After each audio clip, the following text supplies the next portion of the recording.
Alors que le Forum économique mondial de Davos, en Suisse, s'ouvre lundi et se tiendra jusqu'au 19 janvier, l'ONG Oxfam publie un nouveau rapport dénonçant le doublement du patrimoine des 5 plus grandes fortunes du monde depuis 2020.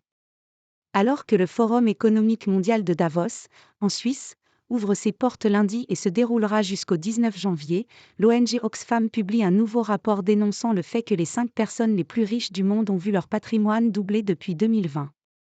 Les 5 plus grandes fortunes sur la planète ont vu leur patrimoine doubler depuis 2020, dénonce lundi 15 janvier l'ONG Oxfam, avant la réunion annuelle du Forum économique mondial à Davos, appelant les États à combattre l'influence des ultra-riches sur la politique fiscale.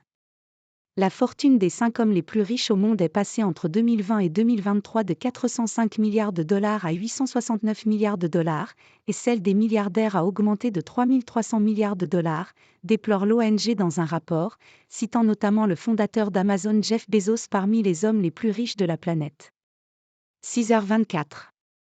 Portés par une envolée des cours boursiers, les ultra-riches voient d'année en année leur poids financier grandir à la faveur de leur participation au capital de multinationales. Pendant ce temps, le patrimoine et les revenus cumulés de 5 milliards de personnes sur Terre ont reculé, compare Oxfam.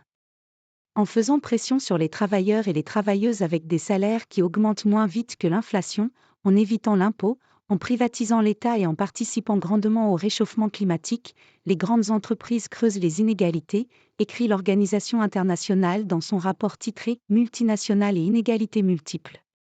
Une guerre fiscale soutenue est très efficace. La réunion du Forum économique mondial à Davos verra se mêler toute la semaine plus de 800 chefs d'entreprise et 60 chefs d'État et de gouvernement à l'occasion de conférences et de rencontres informelles.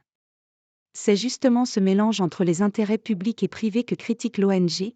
Les entreprises et leurs riches propriétaires entretiennent également les inégalités en menant une guerre fiscale soutenue et très efficace, martèle-t-elle.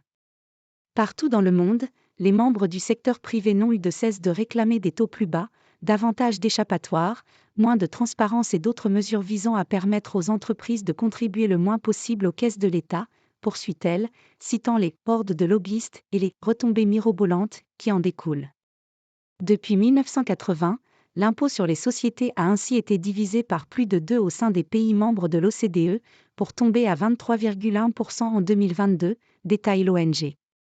Outre le démantèlement des monopoles privés et le plafonnement de la rémunération des PDG, Oxfam appelle à mettre en place un impôt sur la fortune des multimillionnaires et des milliardaires, qui pourrait rapporter jusqu'à 1 800 milliards de dollars par an. Avec AFP.